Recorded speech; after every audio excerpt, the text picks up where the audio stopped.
वसीकरण नाम का एक राजा सोलेवनम नाम के देश पर शासन कर रहा था।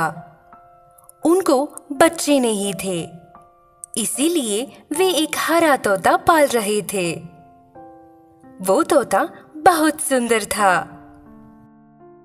एक दिन जब एक ऋषि तपस्या कर रहे थे तो वो तोता उनके पास बैठ गया।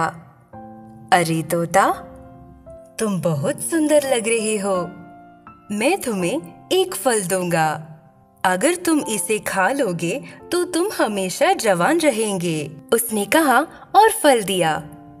तोता उस फल को ले आया और बिना खाए राजा को दे दिया। राजा ने फल नहीं खाया, ये सोचकर कि अगर उसे बगीचे में लगाया तो पेट बड़ा होने पर हमारे लोग उस पेड़ से फल खा सकते हैं। इसीलिए उन्होंने फल लगाया। उस पौधे के लिए एक पहरेदार था।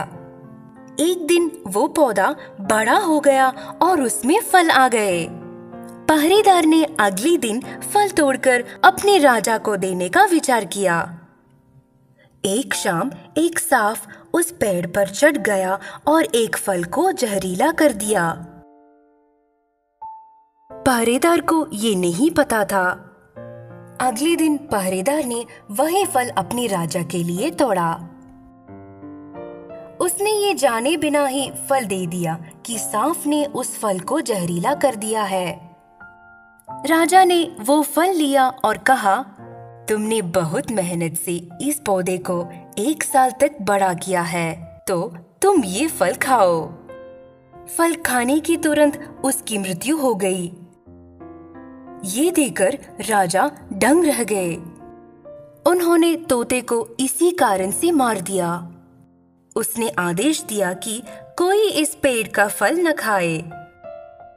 एक दिन एक बीमार बूढ़े आदमी ने सोचा कि उसके जीने का क्या फायदा, क्योंकि वो विदित था कि उसके बच्चे उसे देखने नहीं आते।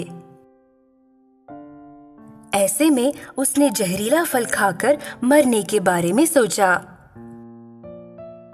वो पेड़ पर चढ़ गया और फल तोड़कर खा लिया। बस इतना ही था। उसकी वृद्धावस्था का रूप बदल गया और वो एक सुंदर युवक बन गया। ये खबर राजा के कानों तक पहुंची। हैरान राजा ने वो फल खा लिया। उसकी बीमारी चली गई और वो भी युवक हो गया। उसे जल्दबाजी में तोते को मारने का पछतावा हुआ। अगर आपको ये कहानी पसंद आई तो इस चैनल को सब्सक्राइब करें, उस घंटी की बटन भी दबाइए।